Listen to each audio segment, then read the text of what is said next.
Tempo de Cidadania começa agora e o nosso convidado de hoje é Jonilson Carvalho Júnior.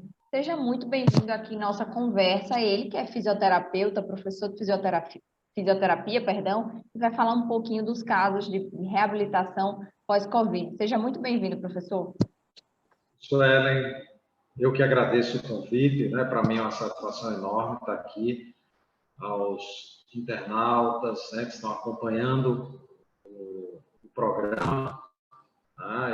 A fisioterapia ela tem sido muito citada, né, desde o início da pandemia, por diversos fatores.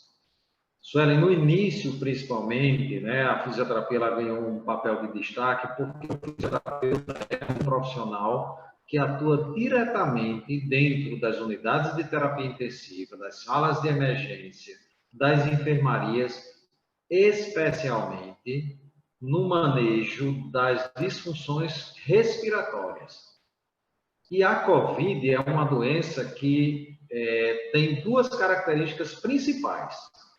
A primeira é que é uma doença que atinge prioritariamente o sistema respiratório, os pulmões. A segunda é uma doença inflamatória. E essa inflamação ela é uma inflamação sistêmica. O que é que eu estou querendo dizer com isso? Que a inflamação ela não fica restrita apenas aos pulmões. O indivíduo que sofre um quadro mais grave dessa doença, ele acaba sofrendo uma cascata inflamatória. Esse termo foi muito utilizado no meio da saúde, inflamatória, porque essa inflamação ela fica no corpo da vítima da Covid, do doente de Covid, e aí ele apresenta diversos outros fatores que precisam do fisioterapeuta. Então, o fisioterapeuta, no primeiro momento, ganhou destaque por causa da sua participação, especialmente no controle da ventilação mecânica daqueles pacientes que precisavam ser entubados. Depois, ele passou a ser conhecido como um ator importantíssimo para não deixar o paciente ser entubado, ou seja, para tratar a respiração do paciente, para retardar ou evitar a intubação. E depois, agora, né, na situação que nós tivemos a queda do número de pessoas que estão sendo acometidas pela doença, nós estamos presenciando, de um tempo para cá, as consequências daquelas pessoas que adoeceram. Veja só, nós estamos agora presenciando, Suelen, um número grande de pessoas que estão sofrendo situações de acidente vascular cerebral, o famoso AVC, né? Então, são pessoas que não apresentam, no primeiro momento, um risco, né? Nunca sofreram nenhum mal relacionado à vascularização do cérebro e agora passaram a apresentar. Então, nós temos pessoas que sofreram pela doença apresentando sequelas de AVC. Para você ter uma ideia da importância dessa questão da inflamação vascular cerebral, nós temos uma outra situação que tem sido recorrente de idosos que sofreram da Covid e depois começaram a apresentar algo que a gente chama microangiopatia cerebral. O que é isso? Os vasos, os pequenos vasos, começam a apresentar como se fossem pequenos AVCs. Isso incide em quê? Em área de memória. Então, a pessoa começa a apresentar, o idoso começa a apresentar um quadro parecido com um quadro demencial. Tem sido comum isso. E essa desorientação do idoso faz muitas vezes com que ele fique restrito, restrinja as suas funções, ele fique confinado a cadeira de rodas ou a cama e acaba precisando de uma intervenção fisioterapêutica no pós-Covid. Eu tenho recebido muitos pacientes com essa, como minha especialidade é em neurologia, né? Então tenho recebido muitos pacientes com esses quadros, tá? Que precisam de uma atenção constante do fisioterapeuta para que ele possa se... Sobre esses pacientes que tiveram aí um quadro que se agravou depois, que trouxe outros problemas, existia algo que poderia ter sido feito no tocante quando estavam com a doença? Então, Vamos lembrar, Sueli, que a Covid é uma doença nova. Se eu ter ideia, eu vou fazer um comparativo na minha área. Parkinson, né? A doença de Parkinson. A doença de Parkinson, a gente tem relatos ainda de papiros egípcios antes de Cristo. Olha a diferença. A gente está falando de uma doença que chegou aqui no Brasil no ano passado, né? Então, assim, a gente conheceu muito, foi um boom de conhecimento para o profissional da saúde. Nós estamos aprendendo ainda, né? Nós temos uma base já bem sólida, mas ainda estamos aprendendo. O que acontece é que, talvez no início, alguns processos de fluxo dos doentes com a Covid, que desenvolveram a Covid, a gente não tem aplicado da forma ideal. Não sei se você lembra de que existia uma recomendação inicial, olha, só procura o serviço, o hospital, se você Com falta tiver de uma ar. dificuldade para respirar e tal. Isso trouxe graves consequências para muitas pessoas. Tanto consequências do sistema respiratório, quanto as consequências posteriores. Porque também, veja só, nós temos as pessoas que sofreram pelo quadro respiratório. Estou dando alguns exemplos de pessoas que sofreram o quadro neurológico, né? Tem outras que eu vou citar aqui, outros exemplos, mas existe aquele que foi para o hospital grave, precisou ser entubado, naquela intubação são feitas medicações para bloquear a função muscular, e essas pessoas saem, muitas vezes, as que conseguiram se recuperar, elas saem do hospital com uma fraqueza muscular, uma fadiga crônica. O que é uma fadiga crônica? Um cansaço muscular. Ela tenta voltar à sua rotina e não consegue. Tá? Então, são pessoas também que precisaram de uma assistência. Tá? Onde é que a gente errou? E aí, entenda, quando eu falo de erro, eu falo me incluindo, porque eu sou profissional da saúde. Né?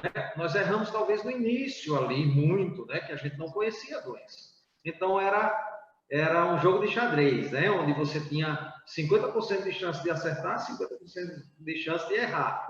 Tá? A gente dizia muito, não sei se você lembra as notícias que vinham da China, dos pacientes internados na China, era assim, intuba precocemente. Você lembra disso? Quanto mais rápido você entubar, melhor. Hoje a gente retarda a intubação. Hoje, quanto mais a gente demorar para intubar, a gente só vai intubar, o médico só decide pela intubação do paciente grave com Covid, se não houver outra possibilidade. Ele não está mais conseguindo ter uma boa oxigenação sanguínea.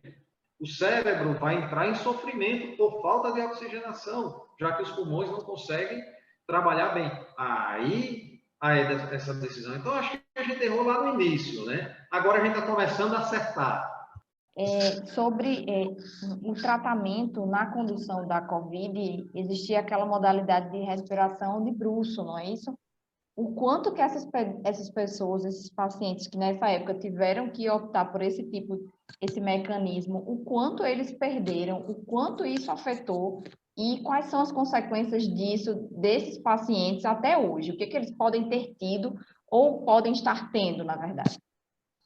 Alguns pacientes, eles passaram a ter uma dificuldade maior na sua capacidade de absorção, né, de oxigênio, porque assim, a gente tem que lembrar que os pulmões, eles têm um papel de abastecimento. Eu vou fazer esse comparativo que talvez fique mais claro para o internauta, né, ter essa compreensão. Então, é um abastecimento que os pulmões fazem. O coração, ele é a bomba, é que vai mandar, né, para o veículo, estou falando comparativo com o veículo, né, que a gente fala agora a grande discussão do preço da gasolina, né, Sueli? Sim, claro, então, R$7, inclusive.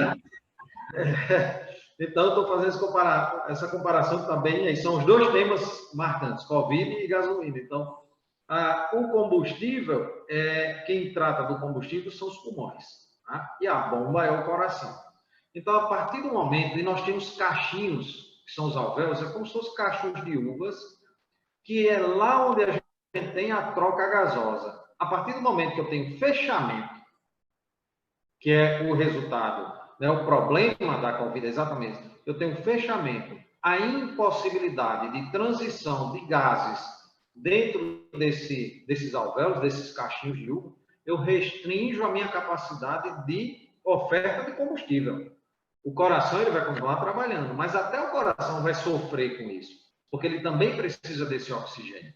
Então, a consequência é a fadiga crônica, o cansaço, a dificuldade respiratória. É aquela pessoa que fazia atividade física e hoje ela vai subir um lance de escada e ela fica lá convalescendo, precisando parar, descansar. Então, a consequência principal na função respiratória tem sido essa. Na função neurológica, né, nós temos aí situações, como eu citei, da microangiopatia cerebral, do acidente vascular.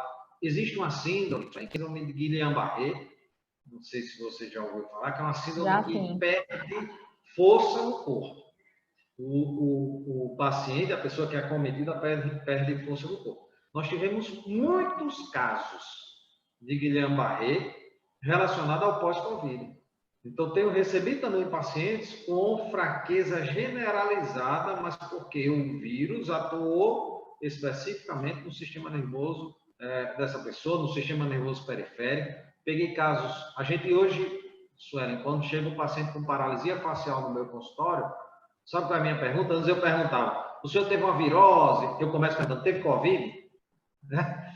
Então, o Covid, ele entrou no rol, né, desse conjunto de possibilidades de sequelas. Então, Jonilson, como fisioterapeuta e professor de fisioterapia, qual é a importância do profissional da fisioterapia, num geral, num âmbito geral, para a população? Então, o fisioterapeuta atua desde a prevenção de afecções até a sua reabilitação e reinserção social. Então, basicamente, eu vou dar só um exemplo que eu acho que fica claro. Imagine você, Suelen, no seu trabalho, né, desenvolvendo suas atividades laborais, sua vida familiar, né, sua vida com os amigos, e, de repente, você sofre algum mal súbito, né, uma doença que lhe impede de executar todas as suas funções, qualquer uma delas, seja de trabalho, familiar ou social, com os amigos. Então, imagine isso um dia, uma semana, um mês, 6 meses, aí começa, né, a haver aí fazer diferença. Então, o fisioterapeuta é aquele profissional que vem e lhe dá essa capacidade de restabelecer a sua função de trabalho, a sua função social e a sua participação familiar. Eu acho que mais claro do que isso, né, essa capacidade, e obviamente, a partir de conhecimento técnico, científico, é isso que a gente faz. Professor, então, falando sobre fisioterapia, tivemos aqui uma lei, a aprovação de uma lei que prevê a obrigatoriedade do profissional de fisioterapia em leitos de UTI. Conta um pouquinho para a gente, que soube que teve uma participação, inclusive, nesse projeto. Isso. Esse projeto, nós tentamos a aprovação dele na Câmara Municipal em Natal, conseguimos, mas foi vetado isso em 2004. Então, é um projeto antigo que nós temos. Okay. No ano passado, observando o crescimento, o reconhecimento da sociedade por parte do profissional fisioterapeuta, nós insistimos novamente. Procurei o deputado estadual, né, e a gente conseguiu com que ele compreendesse a importância do fisioterapeuta. E aí a gente conseguiu a aprovação dessa lei. Então, a gente conseguiu essa aprovação, Suelen, da lei, com um trabalho dentro da Assembleia, né, mostrando para os deputados a importância para a população. Então, hoje, o fisioterapeuta, ele precisa, todos os hospitais precisam oferecer aos seus usuários o fisioterapeuta 24 horas dentro da UTI. Isso é importante porque vamos pensar no usuário, vamos pensar na pessoa que está internada. Os estudos mostram que uma unidade de terapia intensiva que tenha o fisioterapeuta dentro dela reduz o tempo que ele fica lá em 40%. Nossa. Então, imagine só que em uma pessoa que fica em média 10 dias, ela vai ficar 6. Num país como o nosso, que tem uma dificuldade econômica para se manter um leito de UTI, que é caro, né? O leito de UTI é caro. A gente sempre teve fila de UTI. Então, a fila de UTI não é uma novidade da Covid. Ela sempre existiu nas outras doenças. Tá? Por quê? Porque é caro, nós estamos num estado que tem dificuldade para manter, né, esses leitos ativos, precisa de ajuda do governo federal, então todo um fator econômico associado. E a gente consegue dar rotatividade, consegue tirar esse paciente da UTI mais rapidamente. Então, em termos de saúde, é importante, saúde pública, e em termos de economia. O hospital John Hopkins fez um estudo e mostrou que, inclusive, em termos de economia, o hospital, que é um hospital privado, ele tem uma economia grande quando insere o fisioterapeuta 24 horas na UTI. Muito bem, muito esclarecedor sua participação, inclusive, já ultrapassamos o nosso tempo, Jonilson.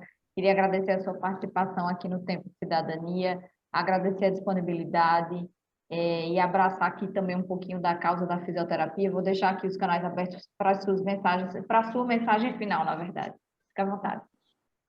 Primeiro, eu quero agradecer, Sueli, o convite. Assim, para mim é um prazer enorme, sempre que eu sou convidado para ter essa interação com o público, né? Muito importante, né? O profissional da saúde e até as pessoas que realmente precisam, né? Através de um canal como o seu, canal da cidadania, né? Então, eu quero agradecer muito, dizer às pessoas que não negligenciem o seu quadro de saúde, tá? As coisas, quando a gente empurra com a barriga, né? Lá na minha terra dizia isso, eu sou macauense, né?